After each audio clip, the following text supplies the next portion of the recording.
نحمده ونستعينه ونستغفره ونؤمن به ونتوكل عليه ونعوذ بالله من شرور أنفسنا ومن سيئات أعمالنا من يهد الله فلا مضل له ومن يضلله فلا هادي له ونشهد أن لا إله إلا الله وحده لا شريك له ونشهد أن سيدنا وسندنا ونبينا وحبيبنا وشفيعنا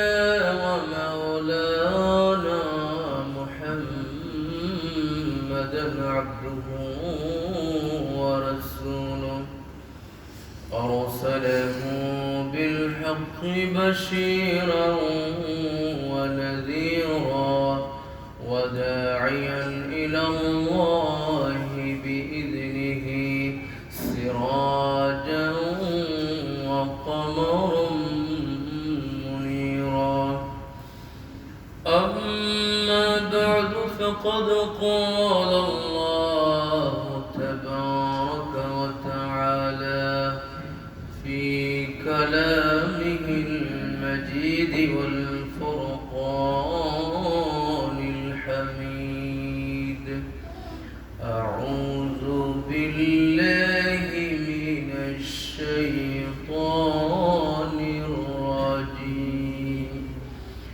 بسم الله الرحمن الرحيم واعبدوا الله ولا تشركوا به شيئا وبالوالدين إحسانا وبذي القربى واليتامى والمساكين والجار ذي القربى والجار الجنب والصاحب بالجنب وابن السبيل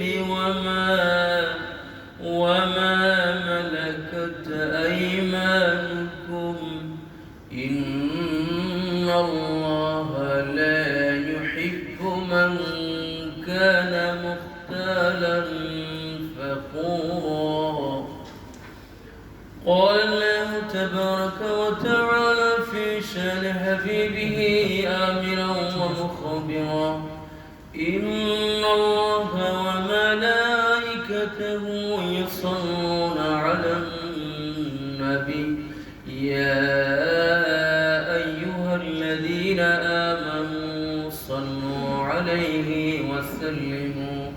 وسلموا تسليما اللهم صل على مولانا محمد وعلى آل سيدنا مولانا محمد رحمة علم جهاك सब जाला कर दिया रहमत रहमन का मरकज मदीना बन गया अल्लाहुम्मा सल्ली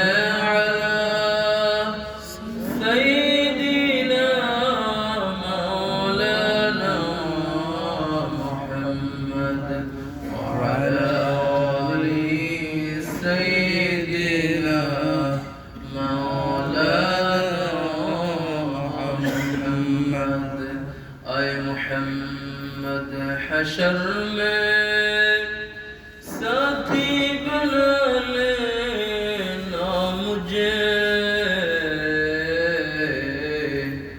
रोज महशर हशर दस्ते अपने से पिला लेना मुझे।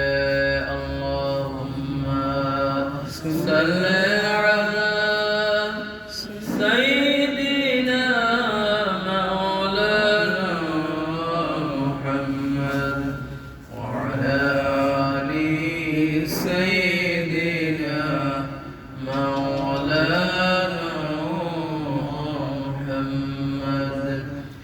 नफ्सी नफ्सी रोज महशर कहते होंगे हर नबी,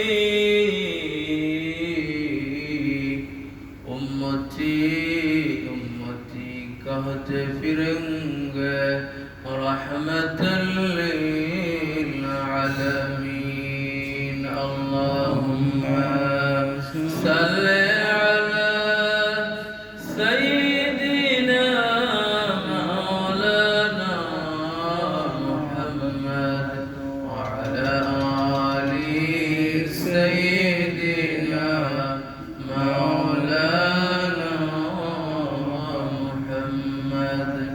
बलगल उला बिकमालिह कशफद दुजा बिजमालिह हसनत जमीउ खिसालिह सल्लु अलैहि व आलिहि। इन्नी इल्तियारी हस्सबा यौमन इला अर्दिल हरम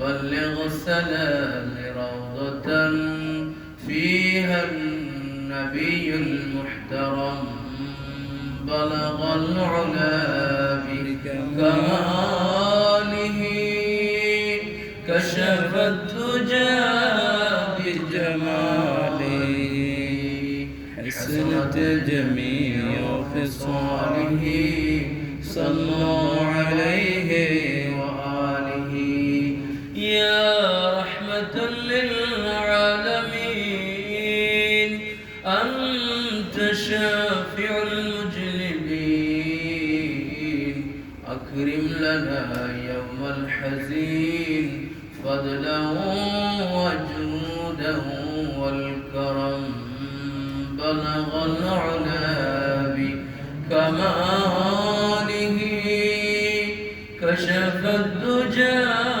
بجماله حسنت جميع خصاله صلوا عليه وآله إن رحمة الله قريب من المحسنين وما أرسلناك إلا رحمة للعالمين।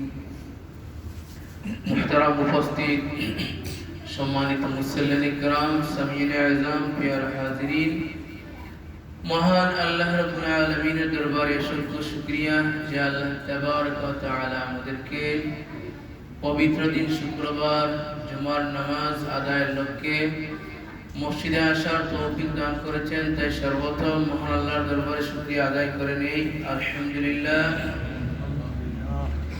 আমি যে আয়াতে কারিমা তিলাওয়াত করেছি সেটা কোরআন কারীমের ৪র্থ নং সূরা সূরাতুন নিসা এর ৩৬ নং আয়াত। এই আয়াতে আল্লাহ তাবারক ওয়া তাআলা হকুল্লাহ, আল্লাহর হক, হকুল ওয়ালিদাইন, পিতামাতার হক এবং অন্যান্য মানুষের হকের কথা আল্লাহ উল্লেখ করেছেন। প্রথমে আল্লাহ বলতেছেন ওয়া'বুদুল্লাহা ওয়া লা তুশরিকু বিহি শাইআ। প্রথমে আল্লাহ বলতেছেন যে তোমরা আল্লাহর ইবাদত করো, তার সাথে অন্য কাউকে শরীক করো না। ইবাদতের সাথে আল্লাহকে কাউকে শরীক করা যাবে না, আল্লাহ ব্যতীত অন্য কারো ইবাদত করা যাবে না।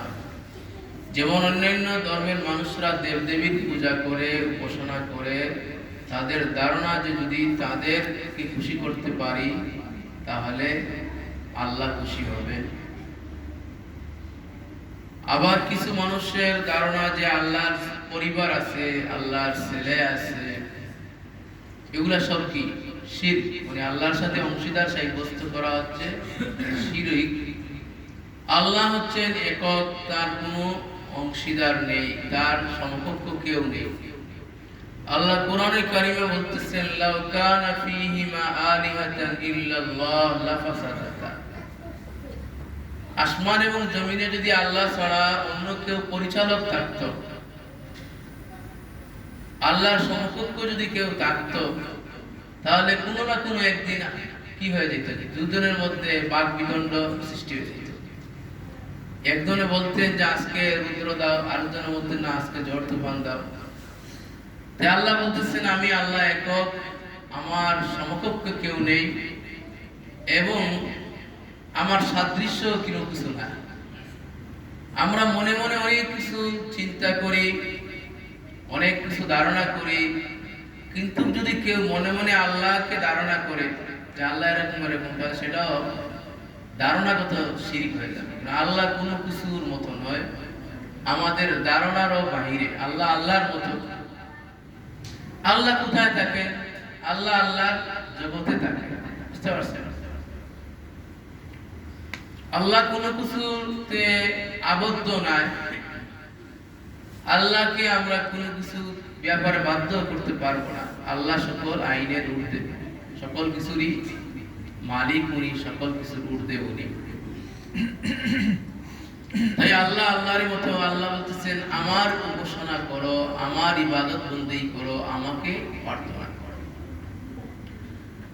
আমরা একজন কর্মচারী যদি রাখি, নাইট ডিউটি বা রাত পাহাড় নৈশ প্রহরী, আমরা ঘুমিয়ে যাই বা মালিক ঘুমিয়ে যায়, আর প্রহরী কি করে? তাকে পাহারা দেয়।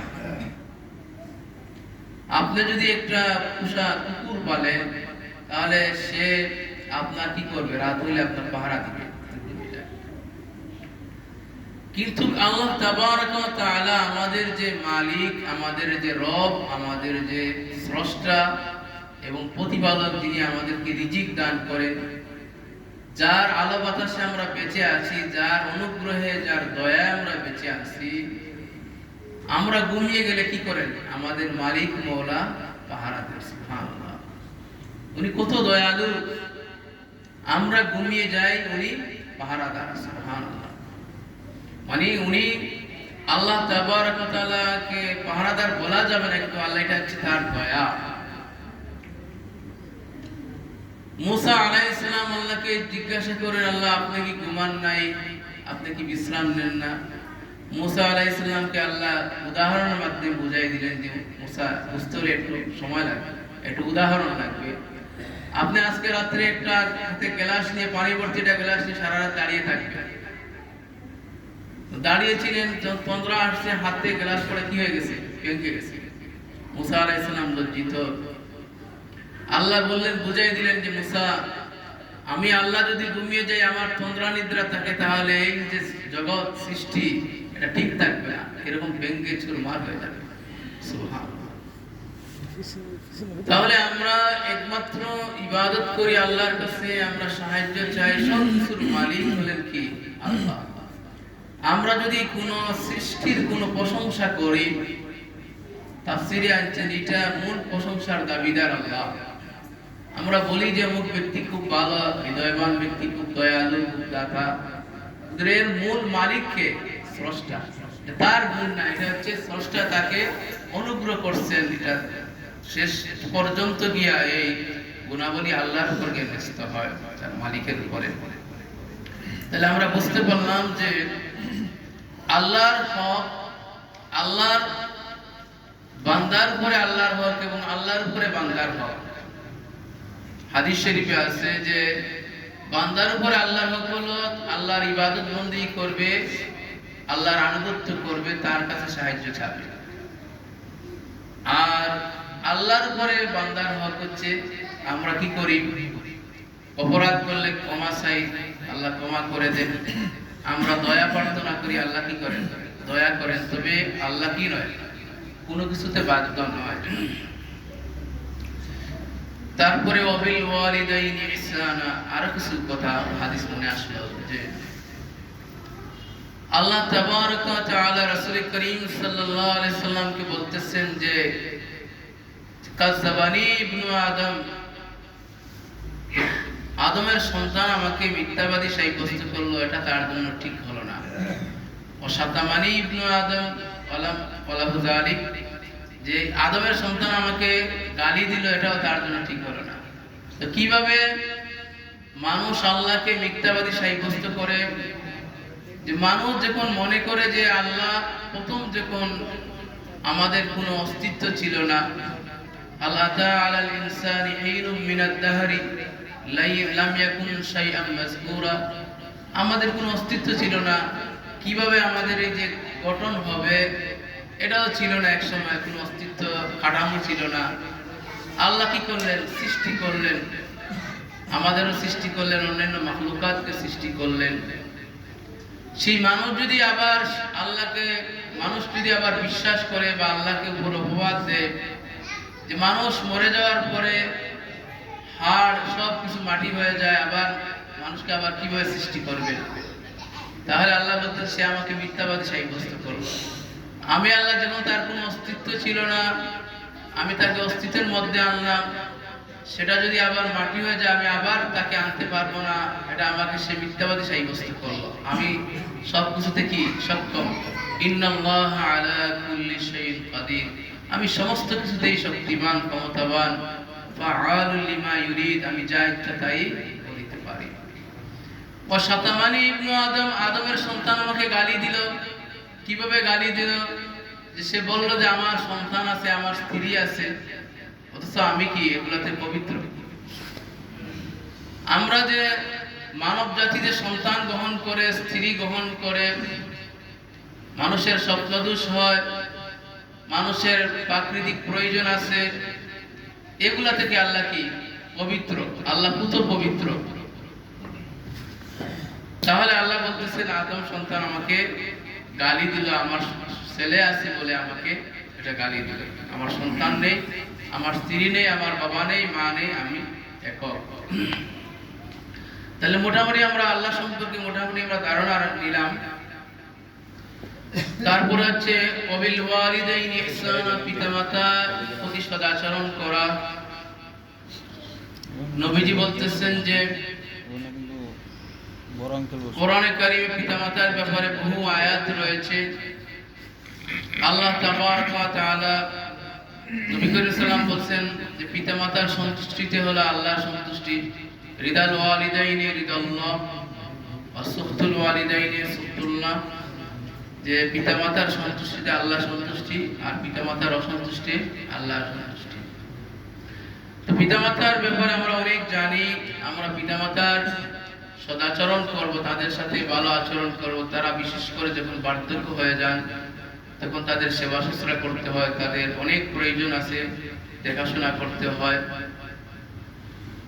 তাদের জন্য দোয়া করতে হয় ইহকাল এবং পরকাল। দুনিয়াতে তারা থাকলেও দোয়া করতে হয়, দুনিয়া থেকে চলে গেলেও তাদের জন্য দোয়া করতে হয়। সেই দোয়াটা আল্লাহ শিখিয়ে দিয়েছেন, রব্বিরহামহুমা কামা রাব্বায়ানি সগীরা, যে আল্লাহ তাদের প্রতি দয়া করুন যেভাবে তারা আমার প্রতি দয়া করেছেন।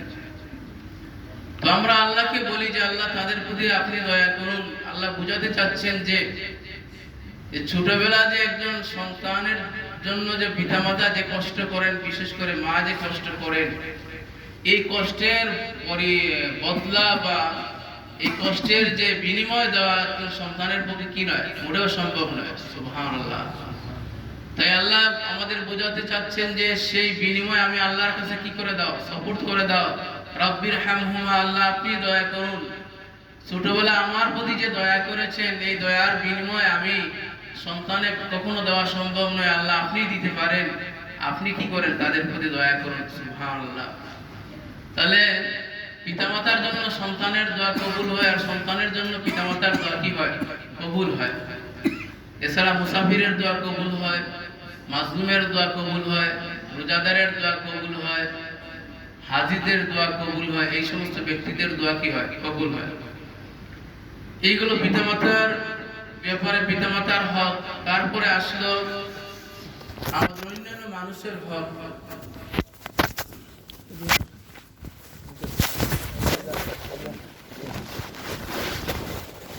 অন্যান্য মানুষের মধ্যে রয়েছে অবিদিল কুরবা ওয়াল ইয়াতামা ওয়াল মাসাকিন, যারা হচ্ছে অবিদিল কুরবা, যারা আমাদের নিকটাত্মীয়, আত্মীয় স্বজনের হক রয়েছে আমাদের মধ্যে। আত্মীয় স্বজন প্রথম নিকটাত্মীয় হচ্ছে আমাদের ভাই ভাতিজা বা বোন ভাগ্নি, এরা হচ্ছে আমাদের নিকটাত্মীয়। তারপর অন্যান্যরা হচ্ছে দূরবর্তী আত্মীয়।